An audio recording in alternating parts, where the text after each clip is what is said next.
Hi, it's Skiffin Lobates here, and as you can see, I'm wearing my resonance security hat. So today's video will be somewhat related to computer security, and what I want to talk about today is the way that we become numb to the problems of security in the computer world.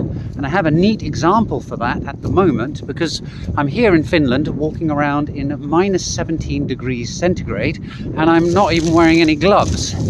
Now, if it had been summer and then we'd suddenly gone to this temperature, I would consider it absolutely freezing. But because we've just had 8 or 9 days of temperatures between minus 25 and minus 30 degrees centigrade, that's a temperature at which vodka freezes, I'll have you know. The temperature being only minus 17 degrees centigrade in cold means that I actually feel quite warm. So that's an example of the relativeness of different data events or different occurrences. And we see the same in DeFi and blockchain. At the turn of the new year, the Orbit bridge protocol lost $82 million in crypto assets due to a hack, and it barely made the news.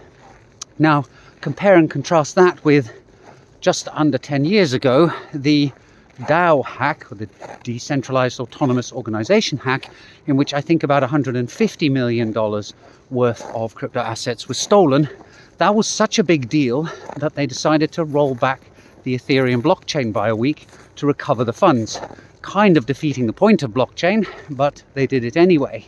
Nowadays, $150 million loss is not considered to be particularly significant. I think you have to lose somewhere in the region of $750 million before it really starts registering on the scale. And we see this kind of change in conventional computing as well.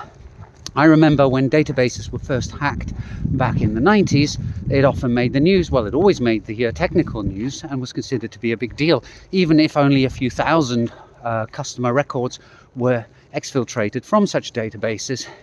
Now we have become so used to databases being hacked on pretty much a daily or possibly even an hourly basis now, that it really doesn't make the news. And I imagine that Gen Z and millennials really kind of expect that they're going to suffer from some form of identity theft at some point in their life. It's just not a question of whether or if, it's a question of when.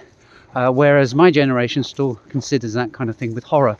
So it's something that we need to keep an eye on, because if we get complacent and just say, well, that's the way it is, then you end up with the equivalent of a failed state. People just going, yep, it's brutish, it's nasty, it's horrible being here, but that's the way it is. So hopefully in 2024, you'll join me in being vigilant and working towards doing something about this, because if it's not us trying to fix these problems, then who is it?